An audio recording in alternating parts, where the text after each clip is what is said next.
Bismillahirrahmanirrahim. Alhamdulillahi Rabbil Alamin. Wassalatu wassalamu ala asyrafil anbiya'i wal mursalin wa ala alihi wa sahbihi ajma'in. Amma ba'd. Kita sama hadir berkenaan dengan bab benar hadis yang diriwayatkan oleh Abi Sabit, Wakila Abi Sa'id, Wakila Abil Walid Sahl bin Hunayf, wa huwa badriyun radhiyallahu anhu, anna an-nabiyya sallallahu alaihi wasallam qala, man sa'ala Allahu ta'ala ash-shahadata bisidqin ballaghahu Allahu manazil asy-syuhada wa in mata ala firashihi. Daripada Abu Sabit, dalam satu riwayat yang lain disebutkan Abu Sa'id, dan dalam riwayat lain pula disebutkan Abul Walid, iaitu Sahal bin Hunayf radhiyallahu anhu. Sahal bin Hunayf ini, beliau pernah menyaksikan peperangan Badar. Mana beliau ni pernah menghadiri peperangan Badar. Mana ahli Badar ni bukan Allah Ta'ala berikan kelebihan yang besar kepada orang yang menghadiri peperangan Badar. Ini antara kelebihan Allah Ta'ala sebut di dalam hadis kursi, i'malu ma syi'tum qad ghafartu lakum.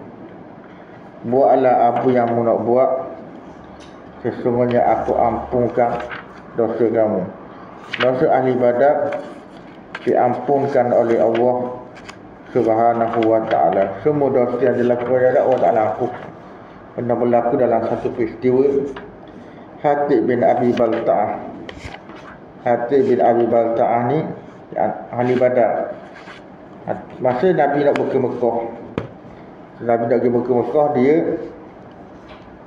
dia telah membocorkan rahsia Nabi. Nabi sudah kabur dah. Nabi sudah beritahu dah ketika Nabi kabur dah kepada para sahabat, aku nak pergi Mekah sekian. Jangan beritahu kepada orang Mekah, jangan beritahu kepada sesiapa pun, kepada orang kafir kat Mekah tu. Tiba-tiba Hatib bin Abi Balta'ah dia membocorkan rahsia. Dia bocor rahsia, dia kabur, dia tulis surat. Dalam surat itu mengatakan bahawa Nabi nak pergi Mekah sekian. Lalu dia beri kepada orang Puan, dan dia suruh orang Puan itu kirim kepada pemimpin Mekah, pemimpin Quraisy Mekah. Lalu Allah Ta'ala suruh malaikat Jibril kabar kepada Nabi SAW. Malaikat Jibril pun turun beritahu kepada Nabi bahawa ada orang di kabar tentang rahsiamu nak pergi ke Mekah. Kabar kepada orang kafir Quraisy. Dan dia kirim kepada wanita. Wanita tu dalam perjalanan nak pergi ke Mekah. Tak lapar lagi, dalam perjalanan nak pergi ke Mekah. Lalu Nabi SAW suruh Az-Zubair bin Awwan dan Ali bin Abi Thalib, suruh dua orang ni kejar perempuan yang nak kirim surat ke Mekah. Lalu Nabi Sayyidina Ali tak dapat kejar. Mana Sayyidina Ali dan dengan orang puan tu dekat nama tempat tu, Raudah. Mana orang puan tu duduk baru sampai dekat Raudah ke dalam perjalanan, dan tempat tu dekat Raudah ke baru. Mana Sayyidina Ali kejar dan dapat perempuan tu di tempat Raudah yang tak kenal, kita tak kenal, mana lagi tak sebut dalam hadis sebut. Lalu apabila dapat Sayyidina Ali dan dapat takat orang puan tu, Sayyidina Ali tanya, ainal kitab, di manakah surat? Lalu perempuan ni bercakap pelawak, dia kabur, tidak ada bersamaku surat. Lalu Sayyidina Ali tanya lagi. Sayyidina Ali dan Zubair tanya lagi kepada perempuan ni, ainal kitab, di manakah kitab, di manakah surat? Demi Allah kami tidak didustakan. Maksudnya mustahil Nabi bercakap pelawak kepada kami. Nabi tidak bercakap pelawak sama sekali. Maksudnya mustahil Nabi bercakap pelawak. Bukan sifat Nabi cakap pelawak.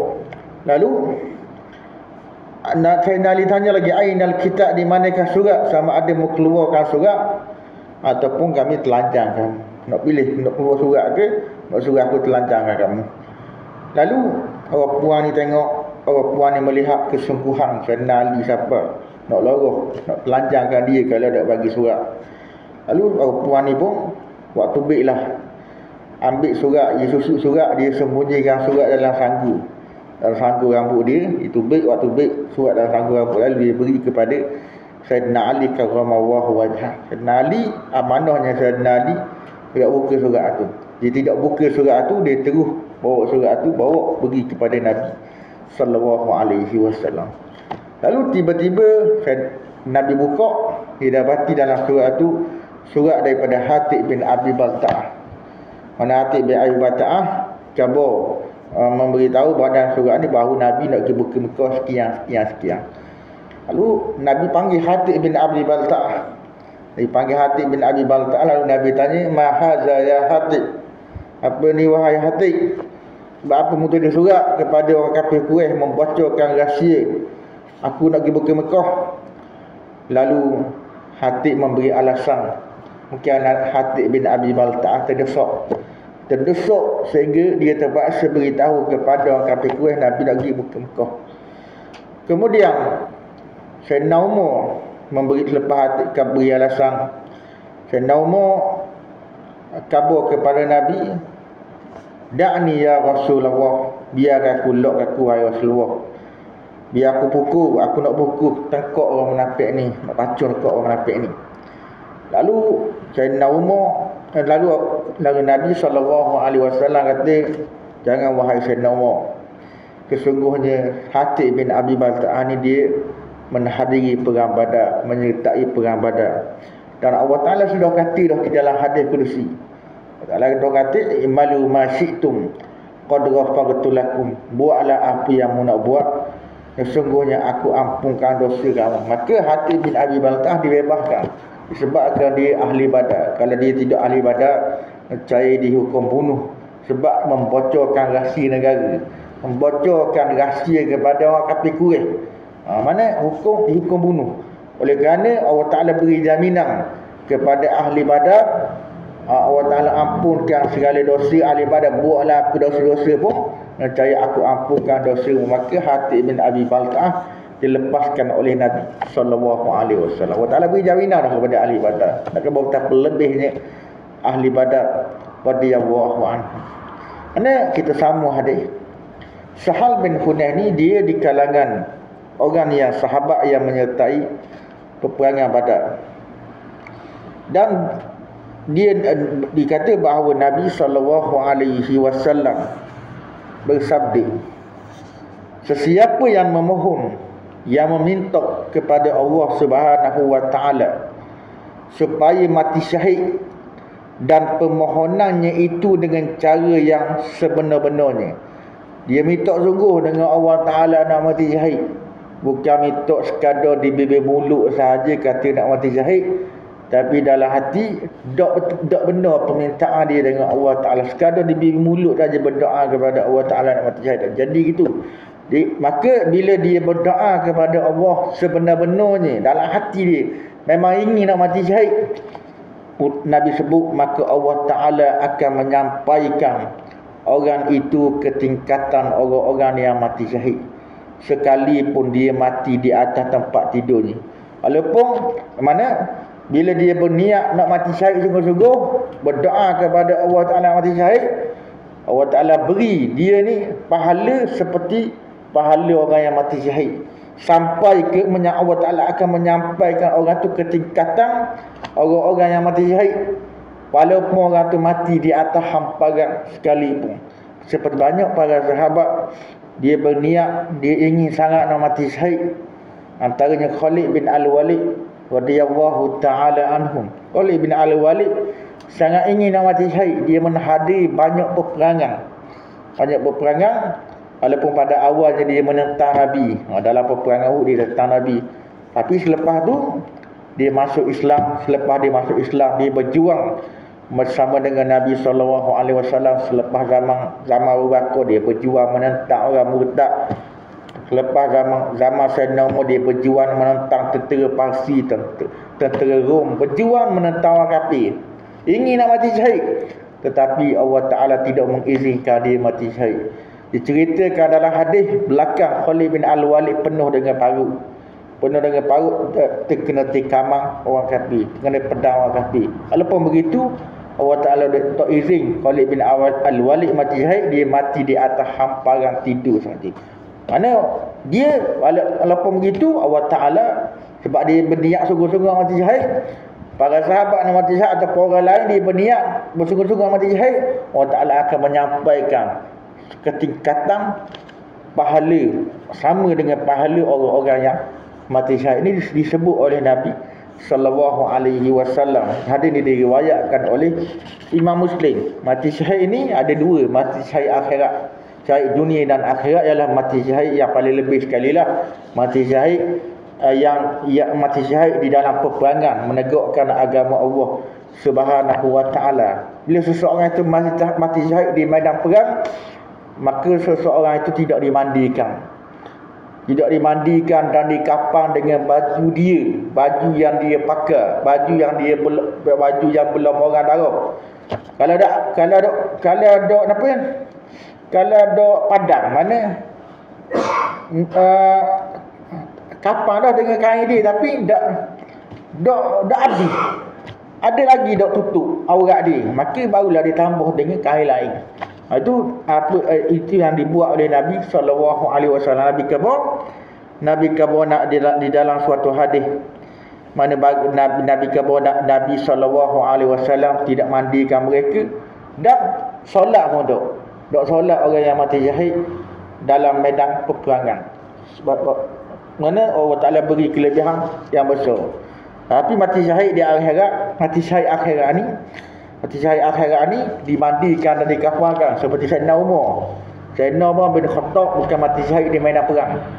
Bukan mati syahid di medan perang. Sayyidina Umar bin Al-Khattab Amirul Mukminin mati syahid ketika tengah sembahyang. Jadi ketika sembahyang orang mai tikam, orang Majusi Abu Lu'lu'ah tikam Sayyidina Umar tengah-tengah sembahyang. Maka di dalam riwayat mengatakan Sayyidina Umar dimandikan seperti biasa dan dikafankan, disolat seperti biasa. Walaupun begitu, Sayyidina Umar mendapat pahala orang yang mati syahid. Memang disebut di dalam hadis Nabi SAW, Sayyidina Umar adalah sahabat yang mati syahid. Sayyidina Umar memang sebut di dalam hadis Nabi, Nabi sebut dalam hadis SAW. Kemudian orang yang mati syahid akhirat ni seperti orang yang dibunuh mempertahankan harta mereka.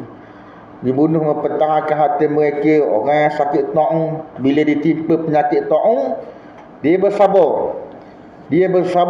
Bukan sakit taun tak bersabar. Bila dia ditimpa penyakit taun, dia bersabar dalam menghadapi sakit taun. Dia bersabar, dia tak keluar negeri. Sebab Nabi larang orang yang kena penyakit taun keluar negeri, takut berjangkit kepada orang, takut jangkit dengan orang. Kalau orang tu sakit taun, dia duduk dalam negeri dan dia bersabar dengan ujian yang dihadapi dia, Allah Ta'ala beri pahala. Bila dia mati, Allah Ta'ala beri pahala dia seperti pahala orang yang mati syahid. Ini disebut oleh Nabi SAW dalam hadis yang sahih. Bukan hadis yang sahih, tak silap Bukhari ataupun Muslim. Dan ataupun orang yang sakit perut, bila seseorang itu ditimpa penyakit perut, ditimpa sakit perut, tiba-tiba mati, orang itu mati syahid akhirat. Kemudian orang yang tenggelam, orang yang mati tenggelam, maka ditimpa bila mati disebabkan tenggelam, maka orang itu mati syahid. Begitu juga orang yang terbakar. Mana duduk terbakar, duduk dalam rumah dia terbakar dengan dia, maka orang itu mati syahid. Begitu juga aksiden pun, bukan aksiden berlomba basikal, berlomba marpek tu tak kira. Kerana aksiden sungguh-sungguh, aksiden sungguh-sungguh, tiba-tiba meninggal dunia, maka orang tu mati syahid. Kemudian orang yang dibunuh mempertahankan harta mereka, orang yang dibunuh mempertahankan diri mereka, yang mempertahankan ahli keluarga mereka, itu termasuk dalam mati syahid. Disebut di dalam hadis Nabi SAW, ada orang tanya Nabi SAW, apakah pandanganmu wahai Rasulullah, jika datang kepada aku seorang lelaki yang minta hartaku dengan cara kasar, dengan cara ugut, dengan cara paksa, lalu Nabi kata la tu'tihi malak, jangan kamu berikan orang tu hartamu, jangan beri hartamu kepada orang tu. Lalu orang ni tanya, ara'aita in qatalani, apakah pandanganmu jika dia serang aku, jika dia perang aku, macam mana? Lalu Nabi kata, qatilhu, seranglah orang tu. Kalau dia serang, kalau nak cari balah gaduh, serang dia, mempertahankan dirimu, tahankan hartamu. Qala ara'aita in qataltuhu, apakah pandanganmu wahai Rasulullah jika aku bunuh dia? Mana aku yang bunuh dia, aku terpaksa bunuh dia sebab dia nak ambil harta aku. Lalu Nabi kata qala huwa finnar, Nabi kata dia dalam neraka. Orang yang membunuh, yang terpaksa bunuh tu dalam neraka orang tu. Dosa. Sebab dia sengaja menzalimimu, sengaja nak rapas hartamu, lalu mempertahankan hartamu daripada dirampas oleh dia sehingga terpaksa bunuh orang, maka tidak berdosa, dia di dalam neraka. Lalu qala ara'aita in qatalani, apakah pandanganmu jika dia yang bunuh aku? Tadi aku bunuh dia, orang ni dia yang bunuh aku. Lalu Nabi kata fa anta syahid, maka kamu mati syahid. Mana bila kamu mati dalam mempertahankan hartamu, mati, maka kamu mati syahid. Nabi SAW kata. Dan Nabi sebut dalam hadis yang lain, man qutila duna damihi fa huwa syahid, wa man qutila duna ahlihi fa huwa syahid, wa man qutila duna malihi fa huwa syahid. Siapa yang dibunuh kerana mempertahankan diri dia nak dizalimi oleh orang, dia mempertahankan dirinya, maka orang itu mati syahid. Dan sesiapa yang dibunuh kerana mempertahankan ahli keluarga dia nak dizalimi oleh orang, nak diroga oleh orang, dan macam-macam, nak dibuat zalim oleh orang, lalu dia mempertahankan ahli keluarga dia, tiba-tiba dibunuh, maka orang itu mati syahid. Wa man qutila duna malihi fa huwa syahid. Siapa yang dibunuh kerana mempertahankan harta dia, maka dia mati syahid. Dan yang paling besar sekali syahid, yang paling besar sekali, yang paling tinggi di martabat syahid, orang yang mati syahid di dalam menegakkan agama Allah Subhanahu wa taala. Allah Taala sebut di dalam Al-Quranul Karim, wala tahsabanna allazina qutilu fi sabilillahi amwatan bal ahya'un inda rabbihim yurzaqun. Mana Allah Taala kata, dan janganlah kamu menyangka orang yang dibunuh pada jalan Allah Taala itu mati, bahkan dia hidup di alam barzakh. Bukan hidup macam di atas dunia. Hidup atas dunia, cara hidup atas dunia lah. Mana hidup di alam barzakh, hidup di situ Tuhan mereka, hal keadaan diberi rezeki oleh Allah Ta'ala. Mana kita ni ada 4 peringkat. Mana peringkat yang pertama duduk dalam perut 9 bulan, duduk dalam perut ibu 9 bulan. Kemudian duduk atas dunia. Atas dunia Nabi sebut antara 60 hingga 70 tahun sahaja. Buat lebih rezeki daripada Allah Subhanahu wa taala. Mana duduk atas dunia, kemudian duduk dalam kubur. Dalam kubur lebih lama dia ada daripada duduk atas dunia. Mana antara Nabi Adam alaihi salam. Nabi Adam duduk 1000 tahun duduk atas dunia. Duduk dalam kubur beribu-ribu tahun. Tak tahu berapa ribu tahun dah Nabi Adam duduk dalam kubur. Nak tahu betapa lamanya seseorang itu duduk di dalam kubur. Tapi hidup dalam kubur bukan macam hidup atas dunia. Kita tak nampak itu alam ghaib. Begitu juga hidup di akhirat selama-lamanya. Tak ada dah penakhiran. Selama-lamanya orang yang taat kepada Allah Ta'ala masuk syurga.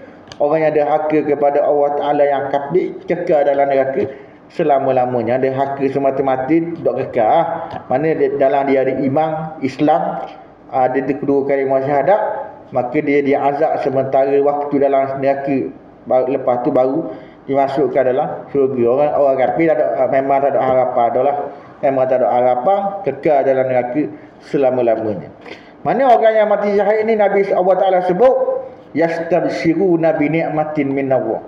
Mereka bergembira dengan nikmat daripada Allah Ta'ala dan kurniaan daripada Allah Ta'ala, dan bahawa Allah Ta'ala tidak mensia-siakan pahala orang-orang yang beriman.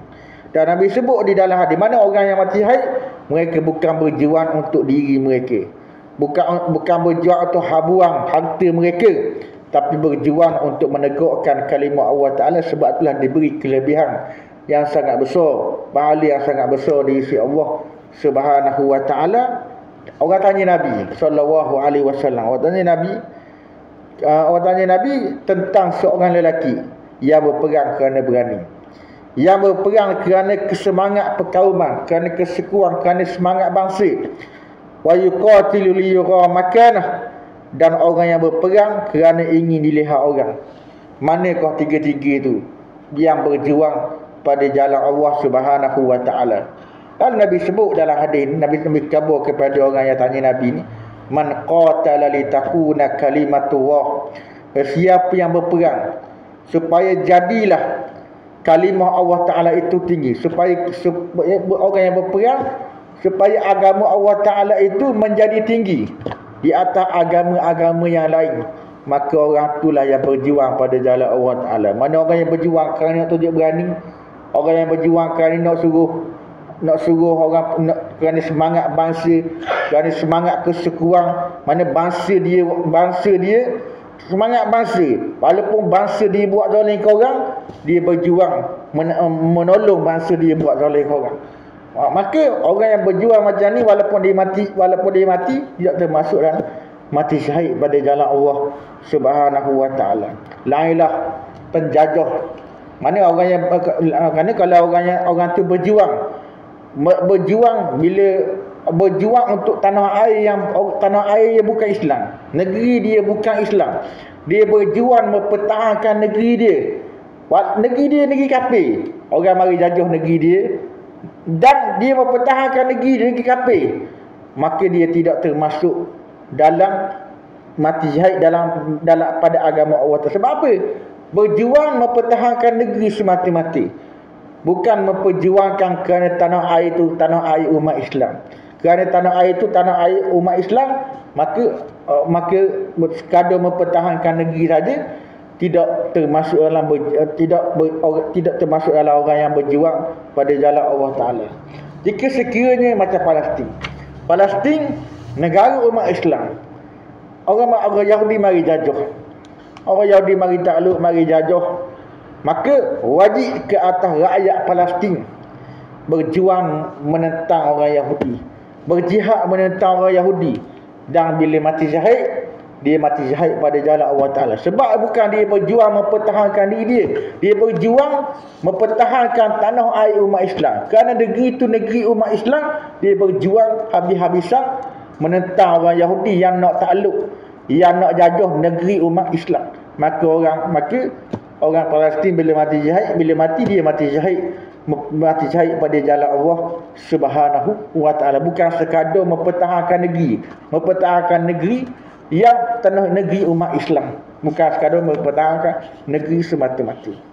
Kemudian itu di antara syarah kepada hadis ni, mana Nabi sebut di antara pengajaran hadis ni, ulama kata sunat mengharapkan mati syahid secara ikhlas. Sesungguhnya keinginan seseorang hamba akan tercapai jika dia benar-benar mengharapkannya. Bila seseorang itu benar-benar mengharapkan mati syahid, insya-Allah Allah Ta'ala akan capaikan, Allah Ta'ala akan tunaikan hasil dia nak mati syahid. Kalau dia mati mati seperti pahala orang yang mati syahid. Kalau dia mati di atas hamparan tidur pun, dia mendapat pahala seperti pahala orang mati. Sebab dia benar-benar hati dia ikhlas, benar-benar nak mati syahid, tapi tak mati syahid. Allah Ta'ala beri pahala macam dia seperti pahala orang yang mati syahid, sebagaimana disebutkan dalam hadis Nabi SAW. Kemudian Nabi, di antara pengajaran hadis ni, ulama kata pemuliaan Allah Ta'ala terhadap umat Nabi SAW, umat Nabi Muhammad SAW, iaitu walaupun mengerjakan amal yang soleh yang sedikit, Allah Ta'ala memberi darjat yang tinggi di syurga. Allah Ta'ala walaupun buat kerja amal sikit tapi Allah Ta'ala beri itu kemuliaan yang diberikan oleh Allah kepada umat Nabi Muhammad SAW. Antaranya pada malam Lailatul Qadar. Malam Lailatul Qadar Allah Ta'ala beri kepada sesiapa yang buat amal pada malam Lailatul Qadar, Allah Ta'ala beri pahala yang berlipat kali ganda. Malam Lailatul Qadar Allah Ta'ala sebut malam yang lebih baik daripada 1000 bulan. Disebut di dalam riwayat, mana Nabi mendengar orang cerita kepada Nabi SAW. Orang cerita kepada Nabi bahawa orang zaman dulu, zaman Bani Israel, yang berjuang selama 1000 bulan. Dia berjuang, dia letak senjata semua atas bahu. Letak senjata semua atas bahu, tak terjuang apa? Terjuang nak menegakkan agama Allah, nak menentang musuh Islam. Dak alih. Kenapa dak alih senjata di atas bahu? Menetap atas bahu semua, berjuang menegakkan agama Allah Subhanahu wa Ta'ala. Lalu bila Nabi dengar kisah ni, lalu Nabi bercita-cita supaya amalan tersebut berlaku kepada umat dia. Lalu dia berdoa kepada Allah Ta'ala. Nabi berdoa, mana umat aku ni umur yang paling pendek. Nabi kabur kepada Allah Subhanahu wa Ta'ala. Ni sebut umur umat Nabi Muhammad umur yang paling pendek, antara 60 hingga 70. Lalu bila Nabi mengadu kepada Allah Ta'ala begitu, doa kepada Allah Ta'ala, lalu Allah Ta'ala menurunkan ayat ini. Allah Ta'ala kata, inna anzalnahu fi lailatul qadar, sesungguhnya kami menurunkan Al-Quran pada malam Qadar. Disebut di dalam riwayat Allah Ta'ala menurunkan Al-Quran pada malam Qadar. Allah Ta'ala menurunkan daripada Lauhil Mahfuz. Allah Ta'ala turun daripada Lauhil Mahfuz, diturunkan ke langit dunia secara sekaligus. Baitul Izzah, langit dunia, Baitul Izzah kat langit dunia. Allah Ta'ala turun langit dunia sekaligus. Lepas tu pada malam Lailatul Qadar. Lepas tu barulah penurunan kali kedua, Allah Ta'ala turun kepada Nabi SAW melalui perantaraan malaikat Jibril selama 23 tahun. Mana itulah menunjukkan Al-Quran diturunkan pada malam Qadar. Itu penurunan yang pertama, diturunkan daripada Lauhil Mahfuz ke langit dunia di Baitul Izzah. Kemudian pemuliaan Allah Ta'ala buat pahala sikit, Allah Ta'ala beri ganjaran pahala yang besar kepada hamba tu. Macam Nabi sebut dalam hadis, orang yang buat satu amalan yang soleh diberikan satu amalan yang soleh, Allah Ta'ala ganda 10 kali ganda. 10 kali ganda kepada orang yang buat amal yang soleh. Kemudian orang yang bercita-cita nak buat amal, bercita-cita saja nak buat amal, tapi tak buat amal pun, dia bercita-cita nak beri sedekah. Nak beri sedekah, tapi tak beri sedekah untuk simpan hati dia kat rumah, tapi dalam hati tak bercita-cita nak beri sedekah. Allah Ta'ala beri pahala satu pahala kepada orang yang bercita-cita nak buat sedekah.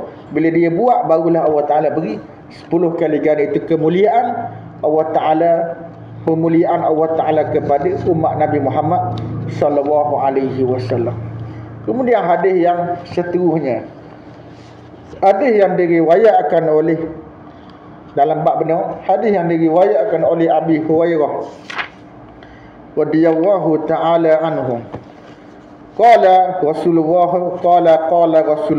sallallahu alaihi wasallam, waza minal anbiya, waza an-nabiyyu minal anbiya'i salawatullahi wa salamuhum alaihim, faqala liqaumihi la yatba'ni rajulun malakun bud'u imra'atin wa huwa yuridu an yabniya biha, walamma yabni biha wala ahadun bana buyutan walam yarfa' sukufaha wala ahadu ishtara ghanaman wala ahadum ishtara ghanaman aw khalifatin wa huwa yantazigu wiladaha farada ila akhirah. Di panjang sikit. Daripada Abu Hurairah radhiyallahu taala anhu, beliau berkata, Abu Hurairah bukan nama dia lah, nama dia Abdurrahman bin Sakhar. Mana lalu Nabi menggelarkan Abdurrahman bin Sakhar dengan Abu Hurairah dengan sebab dia mai kucing amau. Abu Hurairah ni bapak kucing. Mana sebab dia mai kucing, Nabi menggelarkan Abu Hurairah. Abu Hurairah kata, Nabi SAW bersabda, ada seorang Nabi daripada beberapa orang Nabi, selawat Allah dan salamnya ke atas mereka, yang hendak berperang. Ada seorang Nabi ni yang hendak berperang. Yang dimaksudkan dalam hadis ialah Nabi Yusha bin Nun. Nabi Yusha bin Nun yang nak berperang, nak menentang kaum kafir. Nabi Yusha bin Nun adalah pengikut Nabi Musa alaihi salam, yang menyambung perjuangan Nabi Musa alaihi salam selepas Nabi Musa wafat. Nabi Yusha bin Nun inilah yang menemani Nabi Musa bertemu dengan Nabi Khidir. Ini bila Allah Taala, bila kaum Bani Israel tanya siapa yang lebih alim, dan Nabi Musa kata dia yang paling alim saya masa tu. Kalau Allah Taala menegur Nabi Musa, Allah Taala suruh kita bertemu dengan Nabi Khidir. Nabi Khidir, dan yang menemani ialah Nabi Yusha bin Nun. Dan kaum Bani Israel pada zaman Nabi Musa ni kaum yang bacur, yang penakut. Bila Nabi Musa alaihi salam mendapat perintah daripada Allah Taala suruh pergi juang kat Palestin menentang tentera Jabbarin, tentera kafir Jabbarin.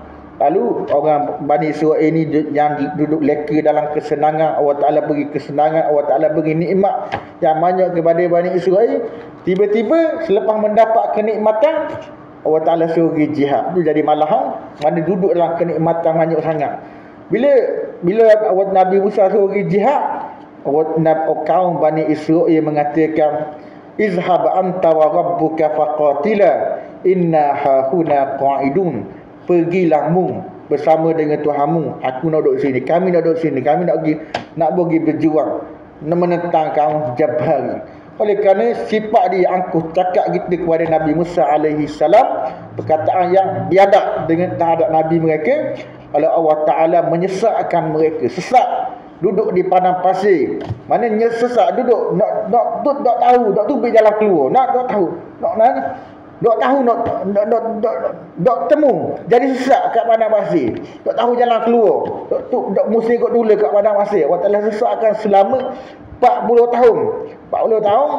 Dan pada masa itulah, pada masa kaum Bani Israel disesatkan, Allah Ta'ala wafatkan Nabi Musa alaihi salam. Selepas kewafatan Nabi Musa ni, kaum yang bacun ni tak ada. Kaum yang bacun dibinasakan oleh Allah Ta'ala, lahir generasi-generasi yang berani, yang memperjuangkan agama Allah Subhanahu wa Ta'ala, yang dipimpin oleh Nabi Yusha bin Nun. Nabi Yusha bin Nun ni, dia kata sebelum dia nak pergi perang, dia beri peringatan dulu kepada kaum dia. Antara peringatan kepada kaum dia, Nabi Yusha kata, jangan ada dalam kalangan yang mengikuti peperanganku ini seorang lelaki yang memiliki kemaluan wanita yang baru berkahwin, dan dia hendak masuk tidur dengan isterinya itu tetapi belum lagi masuk tidur dengannya. Jangan ada orang yang baru kahwin. Ia baru kahwin, tiba-tiba mendengar panggilan jihad, suruh pergi jihad, tapi dia tak bersetubuh lagi dengan isteri dia. Orang ni jangan ada, takut dalam peperangan teringat-ingat dengan isteri dia. Bila nak pergi perang ni, aku nak bersama dengan isteri aku. Maka orang ni jangan ada dalam peperangan, jangan terlibat dalam peperangan aku. Takut nak fokus dalam peperangan. Mesti Nabi Yusha bin Nun nak suruh kaum dia fokus dalam peperangan menentang musuh Islam, tidak fokus dengan benda lain, benda-benda luar. Lalu kemudian Nabi Yusha khabar lagi. Nabi Yusha khabar, dan janganlah ada kalangan yang mengikutiku seseorang yang sedang membangunkan rumah dan belum lagi memasang atapnya, belum selesai pembinaan rumah. Mana kalau orang yang tak selesai lagi bina rumah, dia bagi atap lagi tak selesai bina rumah, orang ni jangan ikut. Takut bila dalam peperangan duk ingat rumah, bila ada perang ni aku nak pergi siap atap rumah, duk ingat rumah yang belum disiapkan. Orang ni jangan ada dalam peperangan. Aku kata Nabi Yusuf bin. Kemudian Nabi Yusuf kata lagi, dan janganlah ada kalangan yang mengikutiku seseorang yang membeli kambing atau unta yang sedang bunting, yang sedang mengandung, dan dia sedang menantikan kelahiran anak-anak ternaknya itu. Dia beli kambing, beli unta yang sedang mengandung. Tiba-tiba mendapat panggilan jihad. Takut tiba-tiba mendapat panggilan jihad, lalu dia nak pergi jihad dengan Nabi Yusuf bin Nun. Orang ni jangan ada. Nabi Yusuf kata takut di dalam peperangan dok fokus, dok teringat dengan unta-unta dia beranak dok lagi, kambing dia beranak dok lagi, takut teringat gitu. Lalu selepas Nabi Yusuf memberi peringatan kepada kaum dia, maka Nabi itu pun berperang. Nabi itu berperang. Begitu juga dalam sembahyang. Nabi sebut dalam hadis dalam sembahyang, la salata bihadwatit ta'am, tidak ada solat di hadapan makanan. Bila makanan ada depan kita, mana makruh kita sembahyang, mana kita lapar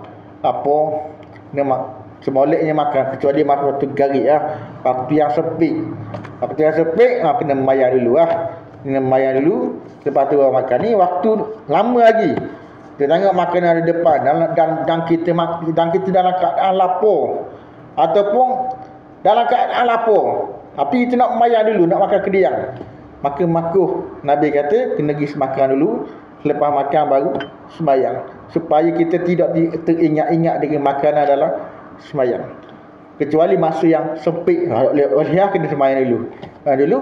Dan Nabi kata wala huwa yudafiul akbasham, dan tidak ada solat jika seseorang menahan buang air besar atau kecil. Maksudnya kalau orang tu sembahyang dalam keadaan menahan buang air besar ataupun menahan buang air kecil, makruh dalam sembahyang. Bukan larangan yang haram, larangan yang makruh. Maksudnya dok masuk dalam sembahyang, dok tahan air kecil, dok tahan berak dalam sembahyang. Itu larangan yang makruh yang dilarang oleh Nabi sallallahu alaihi wasallam. Kemudian kita sambung hadis. Maka Nabi itu berperang. Selepas dia beri peringatan kepada kaum dia, maka Nabi itu pun berperang sehingga mendekati suatu desa, suatu kampung pada waktu asar atau hampir dengan waktu itu. Dia pergi perang sehinggalah Nabi Yusuf bin Nun sampai kat kampung. Sampai kat kampung tu masih waktu asar. Nak perang 2 jam lagi, nak masuk garis 2 jam lagi. Masa yang singkat. Lalu Nabi Yusuf berkata kepada matahari, dia cakap dengan matahari, sesungguhnya engkau wahai matahari diperintahkan beredar mengikut perintah Tuhan, dan aku pun turut diperintahkan berperang mengikuti perintah Tuhan. Ya Allah ya Tuhanku, ya Allah ya Tuhan, tahanlah peredaran matahari itu di atas kami. Kemudian selepas Nabi Yusuf berdoa gitu kepada Allah Ta'ala supaya Allah Ta'ala menahankan matahari, peredaran matahari, supaya matahari tidak terbenam dengan cepat. Mana tidak terbenam lagi, mana tahan dulu matahari supaya matahari tak beredar. Dan kemudian matahari itu pun tertahan peredaran. Duduk situ, duduk gerak matahari, tertahan peredarannya sehingga Allah Ta'ala memberikan kemenangan kepada Nabi tersebut. Mana matahari yang menahan matahari dalam Allah Ta'ala. Mana hadis ni nak menolak golongan etis yang tidak percaya kepada Tuhan, yang mengatakan alam ini terjadi dengan sendiri, matahari terjadi dengan sendiri. Hadis ni tolak bahawa peredaran matahari ditahan oleh Allah Ta'ala. diuruh oleh Allah Ta'ala, ditadbir oleh Allah Subhanahu wa Ta'ala. Bukan dia terjadi dengan sendiri, bukan alam itu terjadi dengan mustahil, alam itu terjadi dengan mesti ada yang menjadikan alam yang luas ini. Kemudian tu mukjizat Nabi Yusha bin Nun lah, minta dengan Tuhan, Allah Ta'ala tunaikan doa Nabi Yusha dan supaya matahari itu tertahan. Kemudian selepas dia berperang, Allah Ta'ala tunaikan matahari itu tahan sampai Allah Ta'ala beri kemenangan kepada Nabi Yusha bin Nun. Selepas diberi kemenangan oleh Allah Ta'ala, baginda mengumpulkan banyak harta rampasan perang. Lepas habis peperangan dapat banyak harta rampasan perang. Mana zaman dulu diharamkan makan harta rampasan perang, tak boleh makan harta rampasan perang. Nabi sebut dalam hadis, "U'titu qamsan la yu'tahunna ahadun minal anbiya wa qabli wa zakara minha wa uhillat liyal ghanaima walam tahilla li ahadin qabli." Nabi kata, aku diberikan 5 perkara. 5 perkara yang tidak pernah diberikan kepada seorang pun daripada nabi-nabi sebelum tu.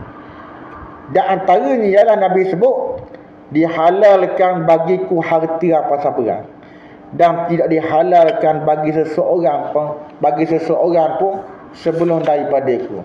Antaranya faedah Allah Ta'ala menhalalkan harta rampasan perang. Ulama sebut, mana kerana harta rampasan perang ni ada padanya, mana banyak membawa kebaikan kepada umat Islam. Antaranya membantu mereka berjihad pada jalan Allah Subhanahu wa Ta'ala. Sebab tu Allah Ta'ala menhalalkan harta rampasan perang kepada umat Islam. Kerana Allah Ta'ala tengok lemahnya umat Nabi Muhammad SAW, Allah Ta'ala menhalalkan harta rampasan perang kepada umat Nabi Muhammad. Dan ulama kata, maka orang Islam ni, mereka memperolehi harta rampasan perang daripada orang kafir, lalu menggunakannya bukan rampas saja daripada orang kafir, guna pula harta yang dirampas oleh orang kafir, lawan pula orang kafir pada masa kali lain, pada kali yang lain. Bukan rampas lagi, guna harta yang dirampas daripada orang kafir, kemudian lawan orang kafir pula pada kali yang lain. Itulah kelebihan kurniaan Allah Ta'ala yang diberikan kepada umat Nabi Muhammad SAW. Umat zaman dulu Umat zaman dulu disebut dalam hadis ni yang kita baca ni, lepas dapat harta rampasan perang, lalu Nabi Yusha bin Nun mengumpulkan banyak harta rampasan perang. Kemudian datanglah sesuatu, iaitu api, untuk untuk menghanguskan harta rampasan tadi. Tetapi dia tidak jadi memakannya. Sebab apa tak jadi makan? Sebab ada orang khianat. Kalau tak ada khianat, tak ada orang yang ambil harta rampasan perang, nescaya api makan lalu, api menghangus lalu harta rampasan perang.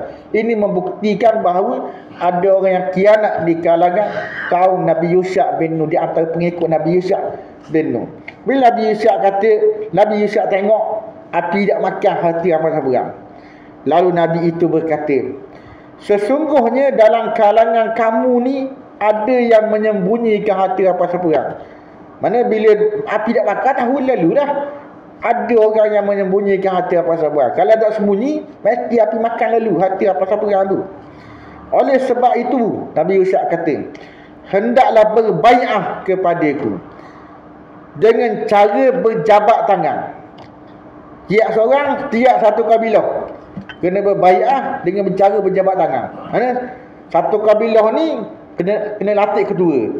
Mana seseorang ketua daripada kabilah ni, ataupun seorang ketua daripada kabilah ni, seorang ketua daripada kabilah ni kena berjabat tangan dengan aku. Nak tahu siapa yang belok, siapa yang khianat, yang ambil atas apa siapa. Kabilah ni ke, kabilah ni ke, kabilah ni.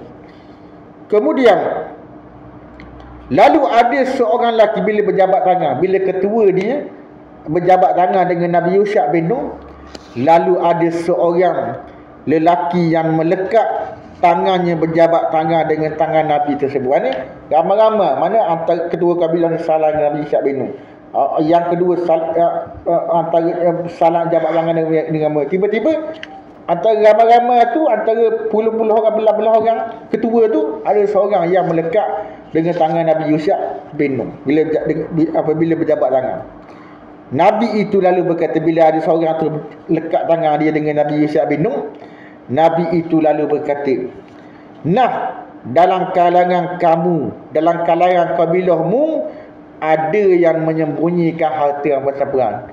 Tak boleh sembunyi dah. Sebab tangan tu, tangan kedua kabilah ni melekat dengan tangan Nabi Isa. Mesti dalam kalangan kabilah dia ada yang busuk harta bersabaran. Lalu oleh sebab itu Nabi Isa kata, hendaklah berbai'ah kepadaku seluruh orang daripada kabilahmu. Nak tahu siapa yang ambil hati apa-apa daripada kabilahmu, setiap seorang daripada kabilahmu kena jabat tangan dengan aku. Habis semua orang kena jabat tangan daripada kabilahmu. Lalu selanjutnya, bila setiap seorang berjabat tangan dengan Nabi Yusha' bin Nun daripada kabilah ni, selanjutnya ada 2 atau 3 orang yang tangannya melekat dengan tangan Nabi Yusha' bin Nun tersebut. Bila 2-3 orang tangan melekat dengan Nabi Yusha' bin Nun, Nabi itu lalu berkata, ni orang ni lah yang khianat, orang ni lah yang sebenarnya ambil harta sabar-sabaran. Buktinya 3 orang ni melekat tangan dia dengan tangan Nabi Yusha' bin Nun. Mana umat zaman dulu, Allah Ta'ala kabur lalu, buka aib lalu siapa yang buat dosa. Umat Nabi Muhammad, Allah Ta'ala menyembunyikan dosa dia. Allah Ta'ala tak kabur, Allah Ta'ala tutup aib dia. Maka janganlah kita buka aib kita. Janganlah kita buka aib kita. Kalau kita ada dosa, kalau orang tu ada dosa, kalau kita tahu orang tu ada dosa, kita dilarang buka aib dosa dia kepada orang, memalukan dia. Kalau nak tutup aib kita pada hari kiamat, kita kena jaga aib kita. Kita kena jangan kabur aib orang kepada orang lain. Kalau kita sabur aib kita, kalau kita kabur aib orang kepada orang lain, sabur aib dosa orang ni kepada orang lain, maka pada hari kiamat kelak Allah Ta'ala akan sabur aib kita. Kabur aib kita di khalayak yang ramai. Kita jaga aib kita, jangan kabur dosa kita kepada orang, dan jangan sabur dosa orang kepada orang lain, kecuali orang tu menyia-nyiakan dosa. Dia kabur dosa dia terang-terangan kepada orang tu, tidak apa mengumpat. Dia dibenarkan mengumpat. Bila orang tu terang-terang minum arak depan surga, terang-terang minum arak dalam live, dalam media, itu dibolehkan mengumpat sebab dia terang buat dosa kepada Allah Subhanahu wa Ta'ala. Itu tidak dilarang mengumpat. Yang dilarang mengumpat, kita tahu dosa dia, tiba-tiba kita kepel dosa dia kepada orang, itu tidak dibenarkan. Membuka aib dia kepada orang ramai. Kemudian ni kelebihan yang diberikan kepada umat Nabi Muhammad. Allah Ta'ala dah buka aib umat Nabi Muhammad sallallahu alaihi wasallam. Malaikat sikit je lah, malaikat ada lah Allah Ta'ala buka aib, tapi kebanyakannya Allah Ta'ala dah buka aib. Kemudian mereka lalu mendatangkan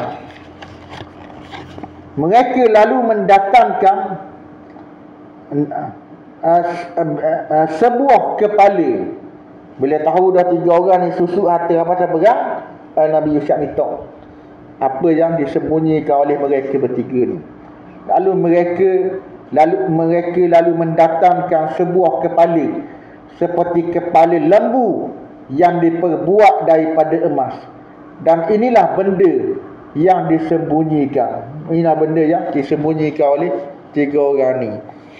Nabi itu pun meletakkan, bila dapat harta apa-apa yang disembunyikan oleh orang tu, Nabi itu pun meletakkan benda tersebut bersama harta yang pasal yang lain.